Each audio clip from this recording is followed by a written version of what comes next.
The strongest storytelling layouts encourage viewers to keep exploring from one section to the next. Today, how to create interactive story frame layouts. Open Canva and create a 1080 by 1080 square canvas. Start with a soft gray background and apply a subtle gradient for depth.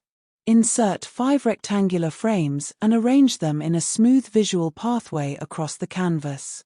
Upload your images and place them into each frame, adjusting crops carefully so the narrative progresses naturally. Increase the size of the center frame slightly to establish hierarchy and emphasis.